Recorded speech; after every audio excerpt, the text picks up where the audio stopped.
Bu videoda Power BI'da o'sha ma'lumotlarni manbaidan foydalanib ishlatish ko'rsatamiz, ya'ni istochnikidan. Buning uchun shu Power BI ochganimizda pustoy отчет qilamiz, ya'ni bo'sh отчет qilamiz. Men Excel'dan foydalanaman. Oldindan Excel'ga Excel tayyorlab olganman. Test data for Power BI deganni. Buni ochib ko'raman birinchi. Kerak bo'ladi. Hop, list 1da klient ID bor, ya'ni qaysi klient ismi emas, nomeri. Nomer deganda o'zini ID'si, maxsus nomeri.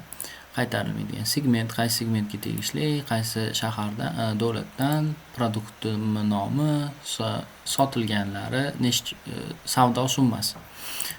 Bu ikkinchi listda bo'lsa, o'sha klientlarni ma'lumotlari, ya'ni o'g'il bolami, qiz bolami, yoshi. Bu ikkita ma'lumotni shu Excel'da birlashtirib Power BI'dan foydalansa bo'ladi. Buning uchun import Excel'ga qilamiz va o'zimizning o'sha daniyimizni tanlaymiz. Buni ochganimizda обработка qiladi Power BI, ya'ni buni tahlil qiladi. Ikkita listimda ma'lumotlar borligini ko'ryapti. Ikkalasi ham menga kerak, ikkalasida bir-biriga bog'liqligini hozir ko'rsataman. Esingizda bo'lsa, list 1da klientlarimni yoshi haqida umuman ma'lumot yo'q, hech qaysi qatorda. Bu yoqda oldindan ko'rib, u ma'lumotlarga o'zgartirish kirgizsam bo'ladi. Oldin galочка qo'ydim, ikkalasi ham kerak degan ma'noda. Загрузить bossam, menga shu ma'lumotlarni bu yoqga o'zi avtomatik qo'yib beradi. Endi avtomatik qo'yganda ham ba'zida xatoliklar bo'lishi mumkin. Ya'ni sanalarni yozishda formatlari bor. Excel'da bilsanglar, shularni xato yozgan bo'lishi mumkin. Bu yoqda to'g'ri ochdi ikkalasini ham. Buni formatini o'zgartirish yoki ma'lumotlarni o'zgartirish uchun преобразование данных главныйning ichida turadi. Shundan kirib ko'rsa bo'ladi. Buni ochganimizda shu Power BI o'z ma'lumotlarni tahlil qilish joyiga chiqaradi. Ya'ni aytaylik, mana bu yerda 12 emas ekan, yoshi boshqa bo'lsa o'zgartirib yoki buni ma'lumotni harf deb qo'y yoki formatini, ya'ni tanlasam bo'ladi.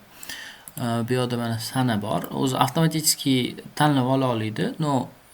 Tanlab olmagan paytida shuni to'g'rilasa bo'ladi. Misol uchun mana kalendar datani hammasini to'g'ri olgan.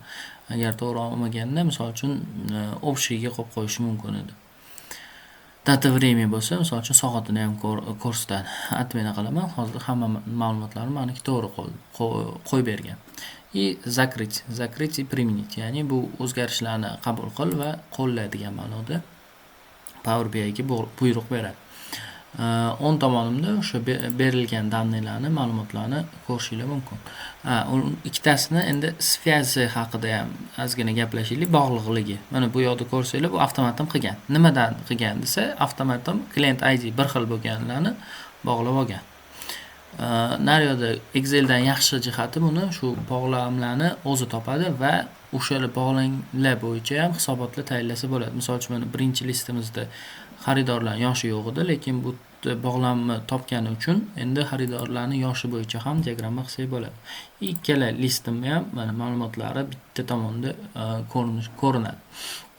Aytaylik, boyagidagi client ID ni olamiz va sales olamiz, ya'ni savdoni olamiz.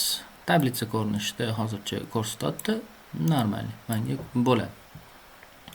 Bu pustoy client ID nomeri yozilmay qolganlar, xaridorlar ham bor. Endi uni yoshini qo'shsam, mana avtomatik o'zi olib beradi. Oldin mana bu yerda yo'q edi, lekin bu bilan bog'langani uchun to'g'ri ma'lumotlar menga sortirovka qilib beradi. Endi boyidagi yangi ma'lumotlarni ishlab chiqarsak bo'ladi. Ko'proq kim meni mahsulotim oldi, erkaklarmi, ayollarmi deyish mumkin. Sales bossam, male, female bo'ladi. Bu bo'shi shu daniylarni to'ldirmagani uchun chiqmayapti. Yoshini yoki jihatidan примерно necha yoshlilar o'rtacha desam, sortirovka qilish uchun tablitsaga o'xshab ustiga bossam bo'ladi. 12, 15 ko'proq ketaveradi. Bu yerda eng katta sonni o'sha summasi bo'yicha ko'rishim mumkin yoki mana summa ustiga bossam eng ko'pi 52 yoshli odamlar olyapti desak bo'ladi. Bu yerda shunda istochniklar bilan ishlash ko'rib chiqdik. Endi bu tablitsani ham grafik ko'rinishiga keltirsa bo'ladi. grafik ko'rinishida ham bu yerdan tanlagan grafikimizga tushirib beradi. Grafikdan oldin uni filtr ko'rinishini o'zgartirishni ham ozgina ko'rib chiqaylik. Ko'rinishida mana bu yerda ikkinchi formatirование bor.